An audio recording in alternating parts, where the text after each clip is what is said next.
I hope you all are doing great and welcome on board in our Spotlight session. The topic for this month's Spotlight session is why do literature festivals matter? The panelists of this session are Kala Ramesh ma'am, Hemma Sood ma'am, Tarana Khan ma'am and Kapil Gupta sir.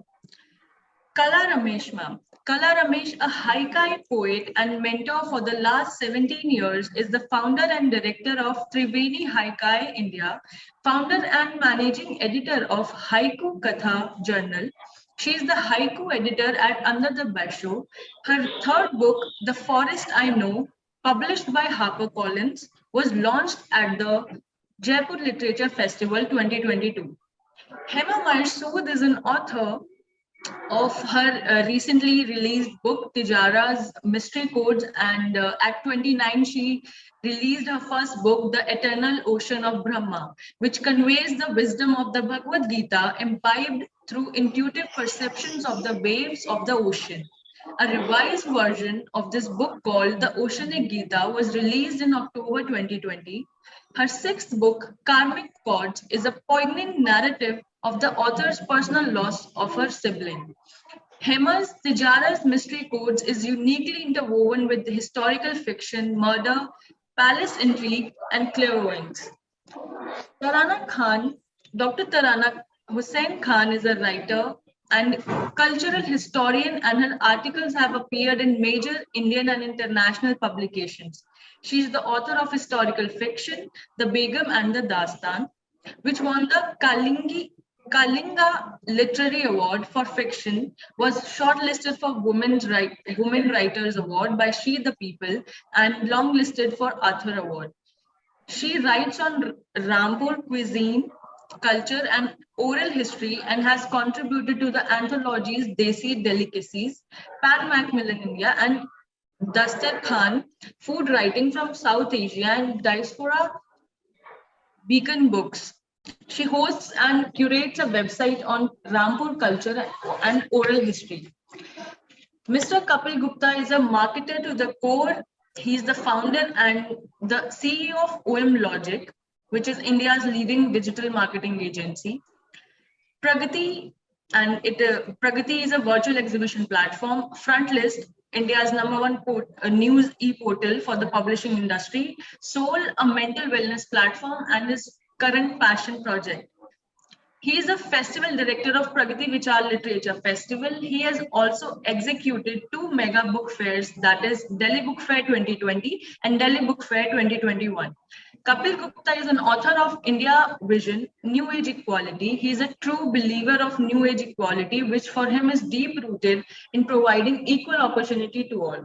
He believes that the current world of equality is still a 20th century way of working, which is rotten with personal benefits in the forms of subsidies and reservations. Okay, so hello everybody. How are you all? I hope you are doing great. Absolutely. Yes, we are. Thank you. Thank you. All doing well. Okay, so as our topic suggests, we will be talking about literature festival. Why does it matter? And I'm going to ask what additional prospects do these kinds of literary gatherings provide for authors? So I'm going to start with you, Kala Ramesh ma'am. Okay. When we say literature, we are just talking about one art form. And we've had this type of gathering, we've had this type of get together, this type of interaction, this type of rubbing shoulders with the artists for ages. I come from Chennai, where we had the Madras December Music Festival season. It's called Madras Music Season. Every sabha in the city has a concert for the whole 15 days. We are in and out of sabhas. We are in and out of seeing those stars that we've always looked up to come before us and perform. See, that has always been exciting, and it incites a person who wants to become a dancer, a musician, any of the arts, performing arts. The same way literary festivals have been doing the same thing. They've been getting together. I think all the others will give much more information about this, because I was more into music till about 15 years back when I came into writing. So yes, these type of interactive literary festivals are the need, because it takes away that amount of time, at least from the cell phones, that amount of time, at least from the TV viewing. And so all the more, it's a great plus. Yes. Thank you, ma'am. Tarana, ma'am, what is your point of view on that? So I, like Kala ma'am said, that music festivals or indeed literary festivals have been a part of our culture in one form or the other. And sadly, I feel during the colonial times, the Indian arts were not so appreciated. There were pockets in the one thing that the princely states did was to support literature and music and to let it evolve in certain ways. So in a way, yes, literature and music festivals were held in the courts, even in the small zamindaris, where people used to go and read their poetry and dastans also. Um, the modern literature festivals have come and become a huge support for us writers. They are extremely inspiring for us. First of all, because we get that kind of a space where we can speak and where we can narrate our stories. And it is also a space where we interact with other fellow writers. And I have been visiting Jaipur Literature Festival and different festivals for some time now. They've always been very inspiring. But when I went as a speaker, it was even more inspiring, because then I got to sit with fellow writers and to speak to them and to discuss with them and to kind of connect with them. During the pandemic, that is one thing I missed, that we could not meet face to face. But I must say that the literary community supported my book and my work, even on the through emails, etc. They just came forward, and I was just an obscure writer from Rampur, a small town, but that kind of support, and then meeting them finally face to face, is only possible at a literature festival, because they've come from all over and they are right there, and they are your heroes and they are your friends, they are your co-writers. There's so much of learning, so much of interaction that goes on for us, besides just selling your books, and you feel that you are something. Otherwise, writerly life is an extremely lonely life. We are sitting in one corner writing away, and we don't know how things will turn out. So I think literary festivals are just amazing platforms. Thank you, ma'am. So what would you like to say on that? See, I want to take a slightly contrarian view for a second. And my contrarian view starts from the standpoint that we don't really do literature festivals anymore. We do festivals where people of prominence, celebrities come together. We do festivals where movie stars get to talk about social issues. We don't do festivals where literature is being appreciated in its true form. We don't do festivals where truly the authors, where truly people who are part of the literary world come together. Uh, I mean, all kudos to Jaipur Literature Festival for having grown the way they have grown over the last few years. But I don't find as many authors there. I find a lot of celebrities there who are non-authors.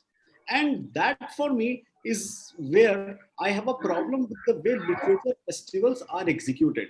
I do agree with what Kala said or what Tarana said, saying they are an extremely important part of our culture. In fact, as a country, we have grown, historically, we have grown not by a formalized mechanism of education that was reserved for a certain set of classes. We have actually grown by appreciation of literature through various kinds of festivals, gatherings, road shows, and other events that would happen everywhere. So literature festival is an extremely important part of our culture, I agree. But today's literature festivals, for the most part, are not really literature for me. They are festivals. They are not literature. They are social festivals, if I could give it, some respect. But they're definitely not as much of literature festivals as they should be. Yes. I would agree in some ways, absolutely. Yeah. But the thing is, it is the rubbing. Something rubs off on an aspiring poet or a singer or a dancer, and that is important. Yeah, but how many? Yes, in spite of. But how many new or debut authors do you really see at Jaipur Literature Festival as speakers, not as participants? I understand that portion and I completely and fully appreciate that. Yes. How many new and debut authors actually gets to take center stage? Or okay, if you see Rohini Bhate, I mean, you don't know these dance classes, hundreds of students go. How many become a dancer? One? Sure. Yes. Hundreds of festivals are there. How many get a chance in the same festival? One or two? Sure. That is there. That is going to be there. How many Booker prizes are there? How many years have gone by? How many have gotten? Sure. So, okay. Yes, but I fully accept what you're saying, Kapil. I fully accept what you're saying. But even organizers have their limitations and they need to gather crowds. Yes. Crowd is what is going to go and buy the book. Not just my book or the books who are there, but other books also. They get into the habit of reading books because of this glamour that festivals have created. It's just another way of looking at it. Sure, absolutely. I do agree with that. I'm not suggesting they are bad. They absolutely should be done in a much bigger manner, but I think there should be more focus that could be given to true literature and more focus that could be given to new and debut authors. Absolutely. I agree with you. Totally. Like Jaipur, I think, didn't invite haiku poets for a long, long time. I mean, even the general, when I came in 2005, when I came into haiku, I remember one very well-known poet saying, oh, we keep haiku at a distance. Okay, so it's taken them 15 years to accept haiku. Of course, I've been teaching and working and all that. But now, yes, we are being included in such discussions which we were not included before. No haiku poet was ever called for a general discussion with other poets or writers. So, I mean, I think it all slowly builds up to something. Absolutely. Thank you. Thank you so much. And Hemma ma'am, what do you want to say on that? Yeah, thank you, Nancy. Thank you so much for providing this. And thank you, Mr. Kapil Gupta, for giving us this wonderful occasion to meet and interact and discuss. And I'm the privileged one to have heard everyone's views, and I would just like to touch lightly upon each one as I would say, conclude this question. To start with, Kala, it was amazing because I do believe that society is meant to kind of, be inspired from each other. We don't need to have someone at the top to kind of get inspiration. One can get inspired by anyone around us. And literature festivals, I would say, provide amazing platforms for authors to interact and discuss their views. And also, we can contribute to society in our own way. We are only talking about the Jaipur Literary Festival, which happens to be India's largest and perhaps the largest in the world. But I would like to say that there are dozens of other festivals where one has had more opportunity to interact with other authors. You can meet publishers, you can meet so many people. Yes. And I would say that as an author, it is very difficult to reach out to myriads across the country. And definitely a literature festival is a wonderful platform to connect to readers who have just seen your picture or have read about you. Or alternatively, you have read so many authors and you kind of know who they are, but you never get a chance to meet and interact or talk to. So definitely, I would like to say that, for the common love of literature, people come together. What is happening, I would say, at the Jaipur Literary Festival is there are a lot of celebrities. People come to see celebrities because maybe they are accessible there. They come for the larger good to enjoy the vibrations of a literary festival. And there's always so much to learn because, authors are often asked, there are small interviews, larger interviews going on, and authors are always asked about how they thought of a particular idea for a book or what inspired them. And these responses can, be very inspiring to budding authors or anyone aspiring to put pen to paper. It could be just, even a school child who might just listen to that one line by an author and, you might just get so inspired to try your hand and you may be the next best-selling author. So definitely I would say that I have actually participated in many literary festivals, different ones, and just one a few days ago where my 9th book was launched. And I had a wonderful experience, and it was wonderful because it was the first one after the pandemic. And I've done a lot of online LitFest during the pandemic. That has its own plus and minus, and this has its own. So I would say that in totality, we are fostering the advancement of literary arts, culture, and our contribution to society. Thank you so much, ma'am. So as we're talking about Jaipur Literature Festival, so don't you believe we must give small scale events the same prominence that we give to the large, the mega events like Jaipur Literature Festival? So Kapil sir, I'm going to start with you. Well, first, that will go against the concept of equality. Yes. The smaller festivals need to do more to grow up into a Jaipur Literature Festival. I don't think there is anything that the industry or us or anybody else should do. I mean, I know we launched Pragati Vichar Literature Festival last year. It was, extremely difficult to pull through in the beginning, but we made it to a reasonable amount of success. In a few years, at least in the virtual world, I will be the version of Jaipur Literature Festival, not because somebody is helping promote or somebody is helping with something, but because we are creating a collaborative system where, everybody involved is going to get some value. So I don't agree that there is a need for external intervention for small to become big. I think there is a need for open market space to be provided for everyone to have the opportunity to grow up by themselves. Some will, some won't. Absolutely. Thank you so much, sir. Ramesh ma'am. In 2006, I came into Haiku or Haikai in 2005, 2006. I was adventurous enough to have the first Haiku Utsav.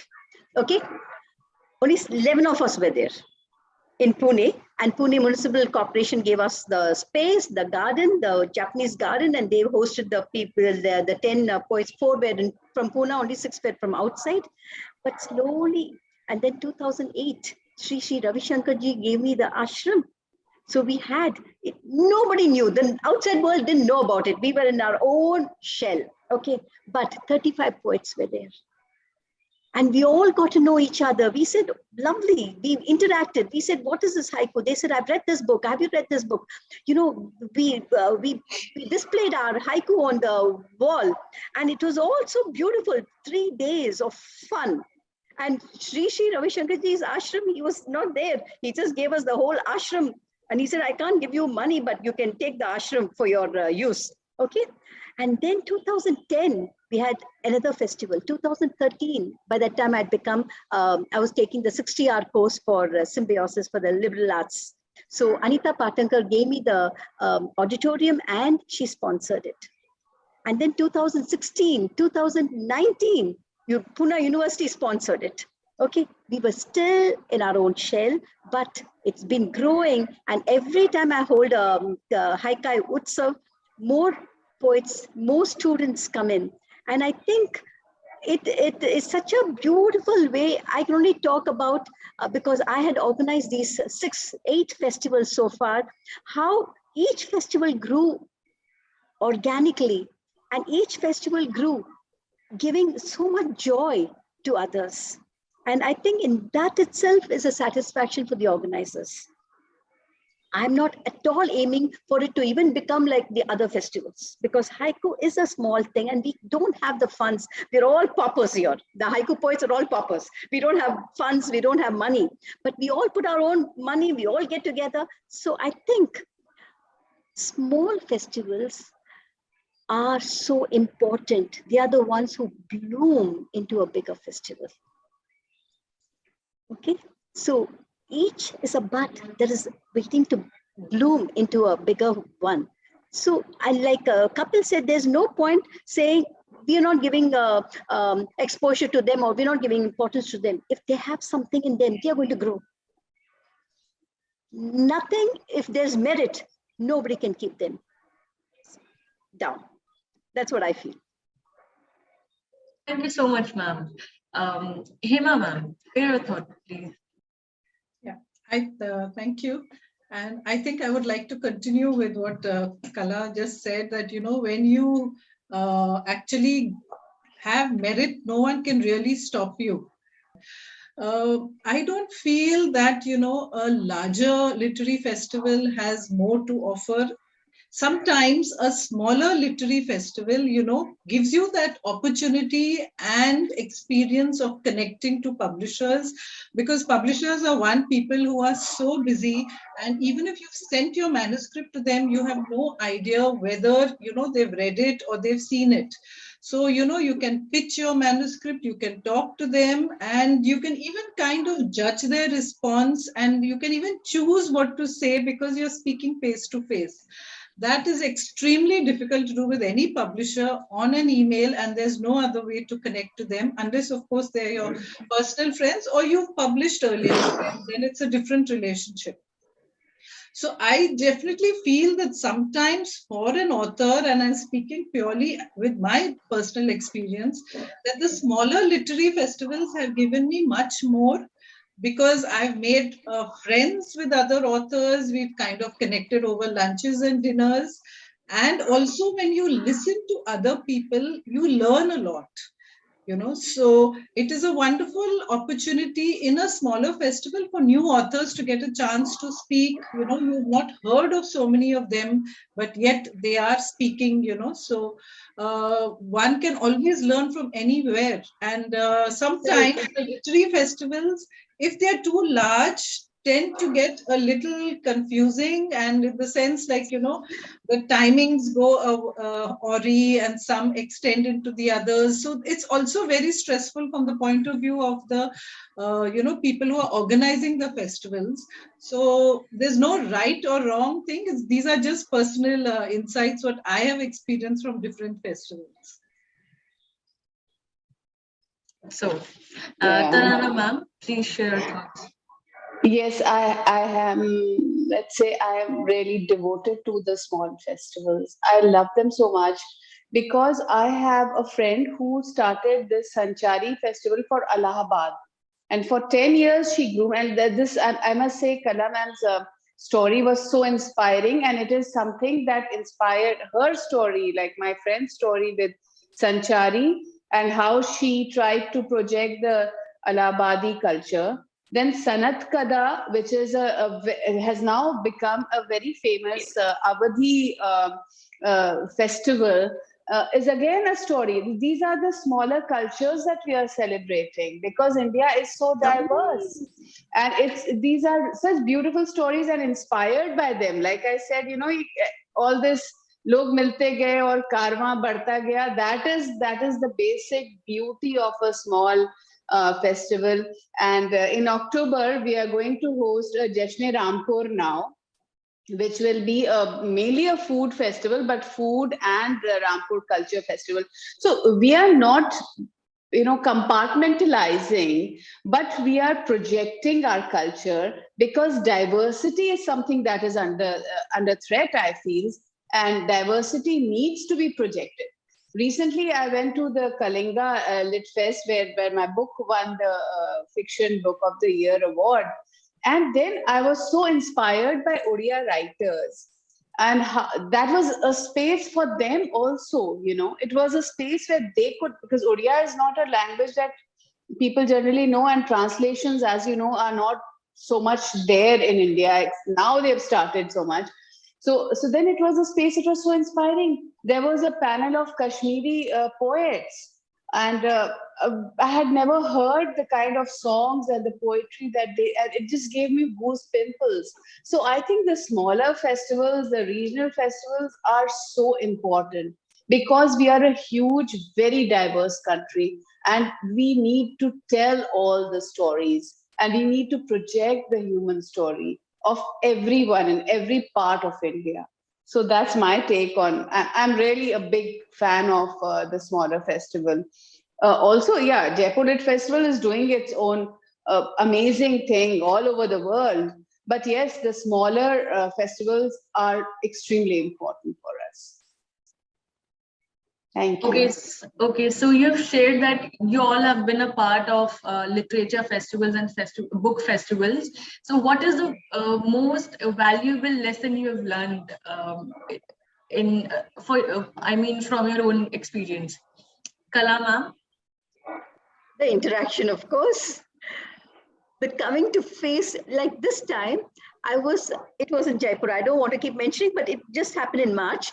I was signing the books. 3 youngsters, teenagers, 2 girls and 1 boy came, and they had my older book, not the book that was launched in Jaipur, but the older book. And I was surprised. And I said, yes. And they said, can you sign it for us? I said, yeah. I said, do you like haiku? Have you read about it? Or do you write haiku? Or do you understand it, appreciate it? They said, no, it's new to us. I just picked up that book and I opened the page. And the poem I read was, I don't know if I'm going to say it correctly, Father's Day, we order a meal with less salt. Father's Day, we order a meal with less salt. No, my father's a doctor, and every time he'll say, lessen the salt. He died 2 years back, okay? And I'd written it. And he said, I lost my father 1 month back. And when I read it, he says, just serendipity. I just opened the page and this is the poem I read. And he had tears in his eyes. And he said, I'm going to read this book because it seems to be talking to me. Okay, and haiku is that. Haiku is not fiction. Haiku is experiential poems. I write what I experience, and then we call it the semicircle of a haiku. We don't close it, so the others can step in. And when others step in, it's the most joyful thing. And that happens because, like someone said in the beginning, writing is a lonely art. I'm writing within. It is not in the performing arts like dancers and musicians and tennis players and cricket players. They're all performing arts. They get the applause, they get the pat, they get that appreciative nod immediately. We don't know at all. And then we have to keep asking the publisher, are my books selling? Are my books selling? Okay, instead of that, these festivals open the doors and windows for normal action, for normal people to come and interact. I'm not talking about me talking to the big writers. I'm talking about normal people coming and saying, I want to become a haiku poet. I want to take a workshop. I want to do something like this. And that gives me a lot of joy. Yeah. Thank you so much, ma'am. Tarana ma'am, what was the most valuable lesson you've learned up till now in any of the festivals you've attended?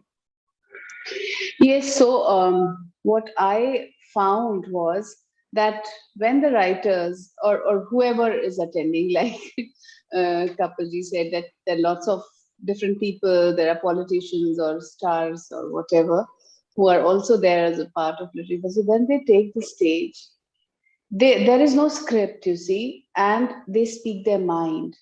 That is the freedom. Like when I went to Kalinga, I found, and even at Jaipur Lit Fest, there was a freedom. I can say what I feel, and there is nobody to censure me. There is nobody to say, oh, don't write this on Twitter, oh, don't put it on Insta. Somebody will troll you. Yes, you can troll me wherever, but here this is my space, and I want to project myself as I am. I want to say what I want to, and that kind of freedom to say something and to have people listening to you, I think that was the most valuable thing. And I realized what I missed, because you see, when we write, we are told by the editors to be politically correct.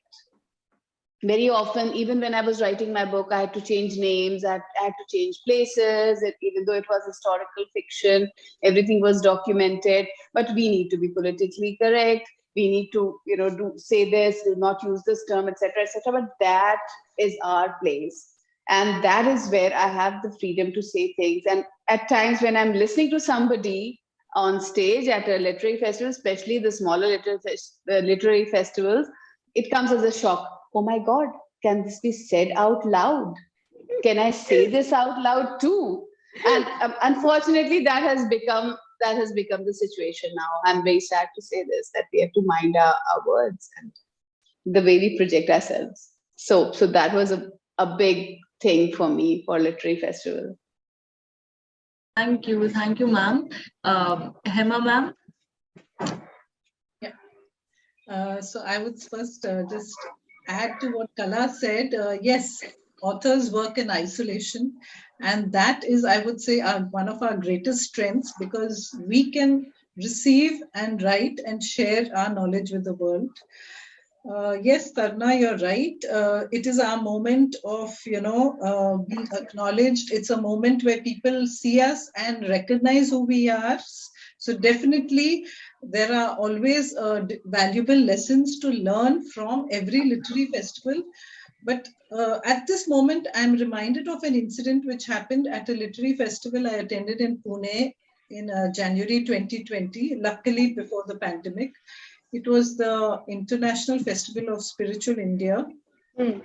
And it was a very distinguished panel. We had Brahma Kumari, we had two kind of spiritual gurus. I was the fourth person. But the most important person I felt who controlled all of us was the moderator. And we were in touch on email before the literary festival, and he made it very clear that he would only give us 90 seconds. He gave us a list of questions and everything, but he said, I'm not giving you more than 90 seconds. And I said that, look, sometimes even if we want to put our point across, we need 2 or 3 minutes. 3 minutes is reasonable. But he said, no, the crowd stops listening to you, the audience gets distracted, and he was very particular. And honestly, he did that, and we had amazing interaction. A lot of school children were there, and they asked us such questions that we were taken aback. So, everyone was very involved in our discussions. And later that evening, I attended a panel discussion which had very eminent speakers. I cannot recall their names, but yes, they were really very, very good speakers, but each one was talking for 7 to 10 minutes. It was like a monologue, and honestly, I was losing track. And that's what I find, that, it's very important to involve your audience every time. And that is the hallmark of a good speaker, whether you're at a literary festival or even you're speaking on stage to anyone. Absolutely.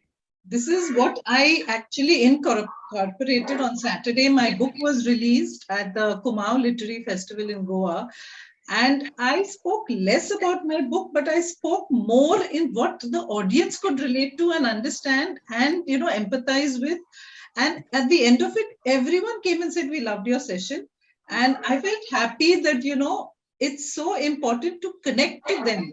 The book one can speak of afterwards, people will surround you and ask you questions, but somewhere when you can connect to them and, establish a rapport, that is very important as a speaker. Thank you. And Kapil, sir.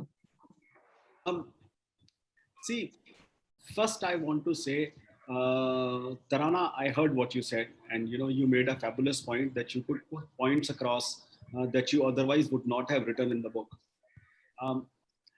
I hear you and I appreciate that, but I kind of have a slight problem with that.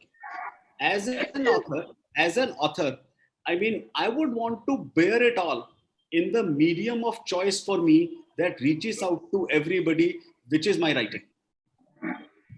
a tete-a-tete with an author for me should be, appreciating and acknowledging what I have written, or giving other stories on how I came across to it. I mean, the fact that you as an author, or anybody, any other author for that matter, needs a literature festival to put their points across. As a literary person, I mean, I think we haven't evolved as a society, and I do, and within this, this is, Yes. please don't take it as a criticism. This is the state of affairs that we are in right now. Strangely, this is not the state of affairs we are in India. This is the state of affairs that we are in globally. I mean, you can probably go to my Facebook wall and see the kind of people, actually people from my family, my extended family, not my direct family, they are not, I'm just joking. My extended family, and the kind of stuff that they say to me in the point of views that I put across. But I think as authors, as literary people, we have to accept two things. Number one, this criticism is part of our job. I mean, it comes with the profession. And number two, if it is a reason why some publisher or somebody else is not going to give me the platform, you know what? I'll find somebody else who will. I think, from a literate, and now let me answer Nancy's question. See, from a literature festival perspective, I think there is more literature that needs to come out in these festivals. I'll still go back and say there is more literature that needs to come out. My learning has more happened as an organizer versus as a participant, as an author. I have never gone to a literature festival as an author. Full disclaimer, I'm a new author. I wrote my first book last year, but I have organized literature festivals and events in the past. I think, providing a platform to the authors brings out a new purview from them. That I think is something that should be appreciated. Yes. Can I say something? I'm Yes. so happy. Kapilji, I'm so happy that you're such a bold writer. But unfortunately, at times we don't have these freedoms. Whether it is India or whether it is in a number of places, I personally feel really constrained because you can't deal with the stresses of the trolling. You can't deal with all the negative energy either. Maybe I'm not a very strong person. Maybe I'll grow in strength. I don't know. I'm also a very new writer. You are absolutely yes, I'm being honest. I'm being honest. I would prefer. See, I have one point here. I've not had any problems at all. All my publishers have accepted everything I wrote. Not one thing was censored. I didn't even change one word. But each artist has to evolve a system whereby they're able to tell what they want to say. I can only quote one beautiful example of Kumar Gandharva. Okay. I studied his Gaiki for nearly 19 years from Mrs. Shubhata Chirmule, and heard so much of stories about him. What he would do is, he was a composer. He had one line, which I would spend 3 months, 4 months to perfect it. It was so difficult, okay? He'll sing that one line just once. Generally in a huge concert of 3 hours, your Hindustani classical or Carnatic, we're repeating. But he'll sing that one particular line only once. Everyone will say, wah, wah, wah, sabash, everything. And the person who has missed it, like just now you said, the concentration is only for 40 seconds or short span. Okay, that person says, hey, what did I miss? Was he going to repeat that line again? He won't repeat it. So Kumarji used to say, for the next 2 minutes, I have his full concentration on me. That was the knack he developed to get people to listen to him. Okay, I think all of us as artists, if we are true, we have to have some way where we keep our audience pinned to our seats, to their seats. Like Bob Hope, someone came and asked Bob Hope, did you kill your audience with your humor? He said, oh, they were already dead when they came here.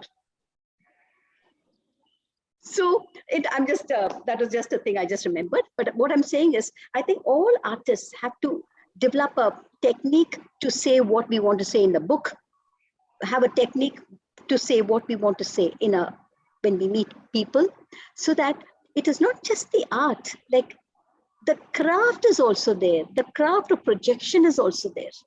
And that no one can take the right out of us. I think it is with us, and we have to see how to do it. That's what I wanted to say, but the point has become long. And No, that's a wonderful point that you have given.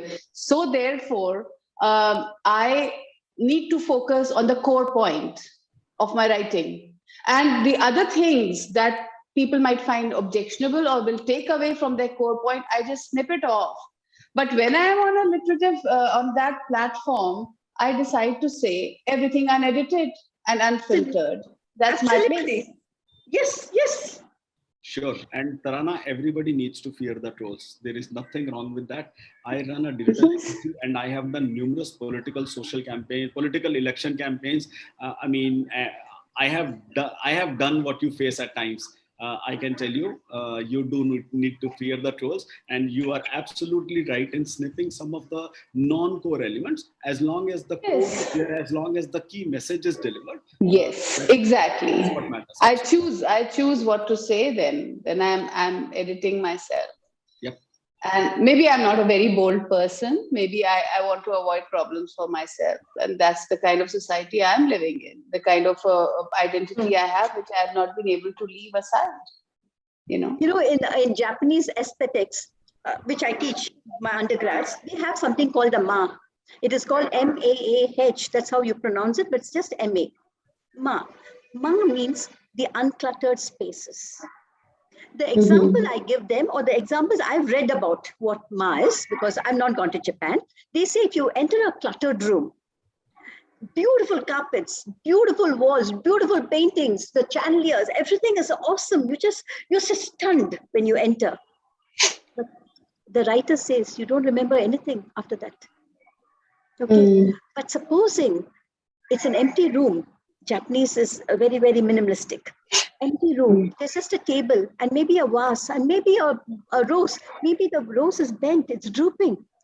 Okay, he says, till you die, you remember that picture of the drooping rose. So he says the uncluttered, if you know how to take away, even from your book, even when you talk. So the few points that you want to stress on remains in the person's mind, and they go back to your book or they go back to your reading because there's one thing they took from you. Yeah, that's true.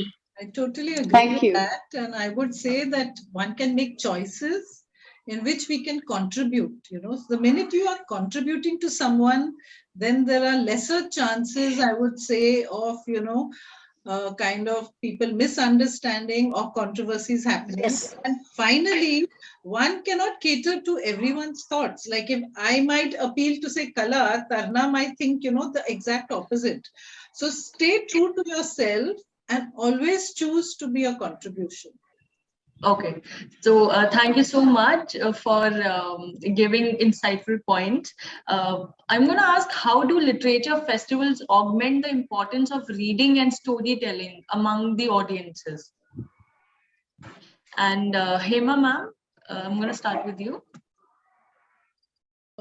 So I think we've been talking about so many diverse festivals, the bigger ones, the smaller ones, but traditionally in every literary festival, as an author, whenever I have a panel discussion or a book release, I tend to read out passages from my book and I speak about what's important to me and once again, what will connect to the reader and to the audience and the listeners. So the whole idea is to empower the listeners and, to motivate them and also share a bit of one's personal journey as an author, that it was not an easy cakewalk. Maybe I had a struggle, maybe a lot of rejections from the publishers, and somewhere when people realize that, okay, this is what it is, and, each one does have those difficulties and things like that, they are, more inclined towards buying the book or reading it. They get involved with our storytelling. Another thing is that, every author always has their books available for purchase and for discussion.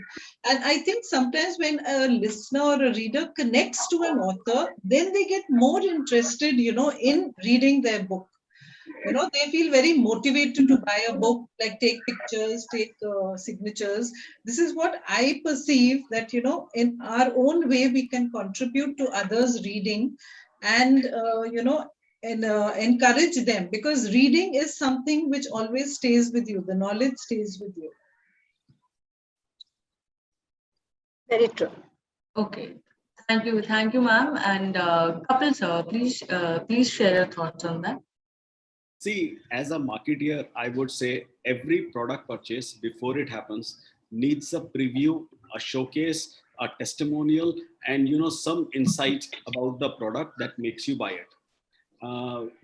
As authors or as books, we are products. Literature festivals are the medium, one of the key mediums for us to be able to do that marketing in a broader presence. I mean, it's like, for me, it's like any industry trade event that may happen, where they are showcasing food, or where they are showcasing steel machinery, for that matter. So in that sense, literature festivals, of course, will always create more readers, and will always create more readers of the authors that are present. And because there are discussions that may be on a broader category, it will not only help or not only encourage the reader to read that particular author, but also relevant other, showcases around that. Absolutely. Thank you so much. Please share your thoughts. What was the question now, please? Nancy, what is the question? Ma'am, how do literature festivals augment the importance of storytelling and reading to the audience? Oh, well, storytelling has been coming for ages. I remember the stories my mother told me, my grandmothers told me, my grandfathers told me. Yes, storytelling is in us.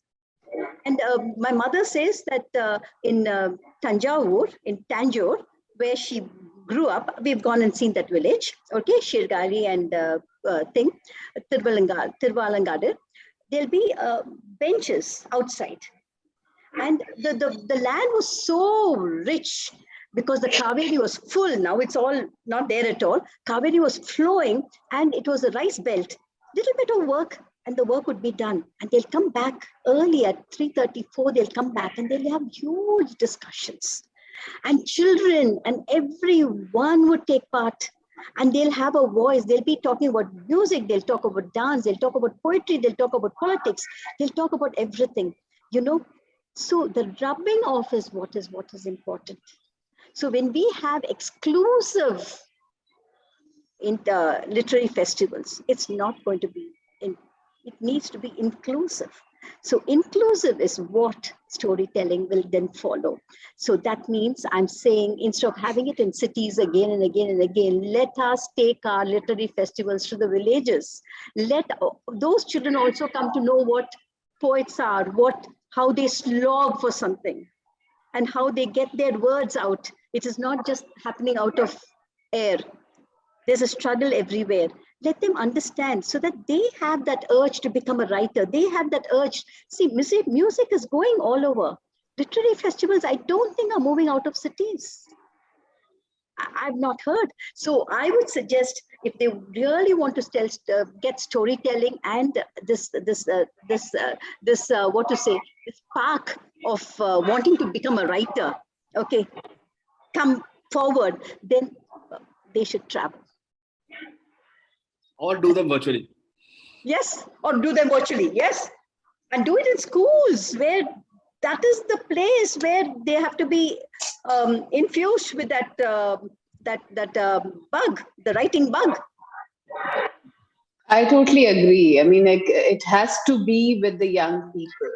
The young people are the people who will imbibe these stories, who are going to narrate them. Like we've imbibed from our elders. They would be imbibing this. Yes, totally. I agree with that. That's so true. The youngsters are the ones we should reach out, because they have impressionable minds and they are seeking, And if they start reading and connecting, it's amazing. It kind of empowers them in a very different way. Absolutely. Thank you so much. Um, I just I have would one like- word to do. One word. 3 years back, before the COVID, I'd gone for a huge sammelan in Pune where Shiv Kumar Sharma, he just passed away, and I want to say it as a tribute to him. He had come. His concert was beginning at 7 o'clock. 6:30, he was on stage. He tuned his instrument. You know, there are 100 strings. Santoor has 100 strings. He tuned them. The tabla, the tampura, everything was tuned. They took 25 minutes, and then he went inside. Came back at 7 o'clock. How many musicians do that? They come on stage at the time and then tune something and they start off singing. I'll just interrupt you for a minute because Years back, yeah. If that is what is infectious. If a youngster who wants to become a musician sees that, he says, "Look at him at this age tuning his instrument for 35 minutes. Why? He's a master. He should tune it in 2 minutes and be done." No, it doesn't happen that way. He's there to illustrate it. So I'll just interrupt with you because my elder son is in music. They spend hours in sound check, but they do it hours before the show starts, not at that last minute, but there's a sound check for 2 to 3 hours before every show. Absolutely. When so much is taken, effort is taken, why do we think that publishing a book or writing a book should be easy?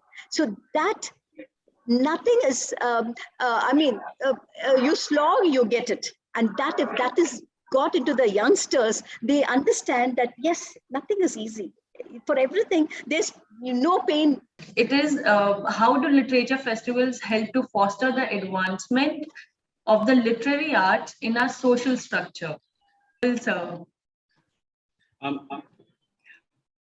I guess just by virtue of the fact that they are literature festivals and that it provides a background or an ability for people to be there and for people to, exchange ideas and listen to others. I think just by virtue of that, it gets into the mode for everyone. I'm not sure if I understand your question around social structure. Where are you headed with that, or what is it that you are thinking about? Thank you, sir. Hemma, ma'am.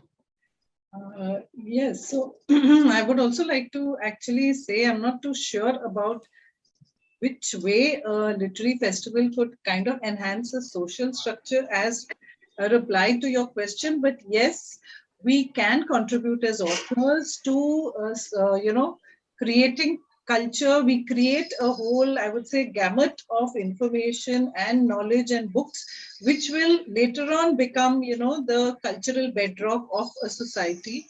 And I would say that in a literature festival, through literature, I have gained a lot.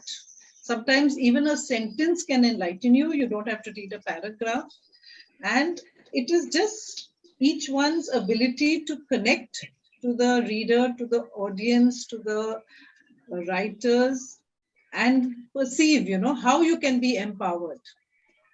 A literature festival is a very positive environment. Everyone who comes there is aware, okay, either we've gone to listen to an author, or we've gone to buy books, or we've just gone to interact.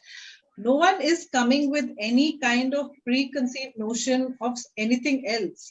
So I would say, that it's very difficult otherwise for authors to connect to their readers because they're scattered across the state or across the country. But yes, through a literature festival, one can meet the people who are interested in connecting to you. You can even connect to book store owners, find out what kind of sales they do, because everything makes up a social structure. This is what I would feel. Thank you so much. And Tarana, ma'am. Yeah, so as far as social structure is concerned, or the social fabric is concerned, I feel that literature is such a big equalizer. It kind of, you have very humble people. We have had very humble people telling their stories because it's the story of human struggle, and everyone has a story to tell. And some of these stories have come down. Now, look at the social fabric, how it changes because of literature, because of absorbing this literature. For example, Babu Bangladeshi, the experiences of living in a jail by a first person account. The social structure today, the fabric that we see today is now in shreds. The children are sitting in front of Netflix and just watching that, and they feel that this is all there is. But when there is a literature festival or a small festival, a sort of an excitement is generated.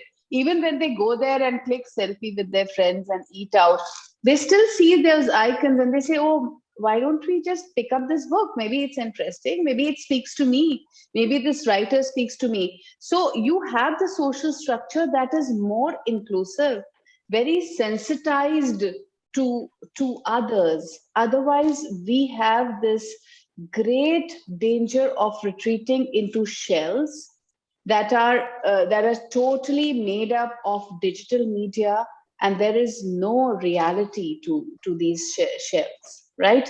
So that kind of a way out, you can say, like Kala ma'am said, the semicircle which is not closed and you can step in. So we are giving them that opportunity to step inside and to be with us and to be inspired and to have that kind of energy coming from us as writers. Like I was a fangirl earlier visiting all the literary festivals. So that kind of an energy, that kind of inspiration that comes from there, and how it equalizes the social structure. It doesn't matter where that person who's standing over there, it might be a film star, it might be a very simple, humble person who's written poetry or who's written his story. But he's there and I'm here, and that energy is there between us. So the whole social structure becomes energized by this outpouring of literature. So I do want to make one point in this. See, one of the criticisms that I have always had for all news channels and almost everybody that has a mic is that they put their point across. When I read a newspaper or when I go to a TV channel, I'm reading the political, call it affiliations of that particular news medium. Most of the times social has started doing that as well, because with the algorithms of Facebook and Twitter and Instagram, I only get to enforce my viewpoint more. It is only at specific places like the literature festivals that I actually have the ability as a user, as a as a nobody, to be able to go in and listen to the alternate to that viewpoint, which may broaden my horizons, which may give me a perspective that I otherwise may not even be open to, or may not even have availability to actually experience. So in that sense, if you are talking about how does it help us break through the social structure, I think they can be of tremendous value. True, very true. We are just fed what we show our preferences. I totally agree, and we've all become digital beings now. It's very sad. The alternate sensitization does not exist till we have this real life experience, and we are drawn to it. Yep. And in the current however we call it, lack of freedom of speech or excessive freedom of speech, we have become Yes. We have become people that only and only listens to our point of view or familiar to us point of view, and yes, believing that to be the only available, only acceptable point of view, which is why I earlier made the comment about I'm liberal, but with a little bit of a twist. So not always. I would like to add one point here. There's something called the child's mind. Okay, the child's mind is the contrary of a learned person's mind. I'm going to listen to haiku now. I have 15 years of knowledge. What am I going to pick up? Nothing, because I know everything. But supposing I have a child's mind, which says a child's mind is a receptive mind, whereas a learned person's mind is not receptive. So in haiku poetry, we say, go with a child's mind. Then you're able to absorb everything and not just sit through a concert and thinking of your own thoughts, but listening to what the other person is saying. Yeah. And I would just like to add that as an author, I would say an author is a sponge, because we just taken things from our environment, we taken things from conversation, and they all get filtered and come out in our book, in a story, or in some form or the other. Definitely, it does make a difference when we have an ability to receive. As you said very rightly, a child's mind can receive. A learned mind, person's mind is full to the brim. So the minute you're able to receive anything, whether in a discussion, when you're having opposing points of view, if you can receive and listen, I think that is the greatest benefit for humanity. Because then if you can receive, everyone is just ready to give, and speak their point of view. Thank you so much, everyone, for coming on board. It was such an enlightening session. I hope every one of you enjoyed the session. It was lovely, gorgeous.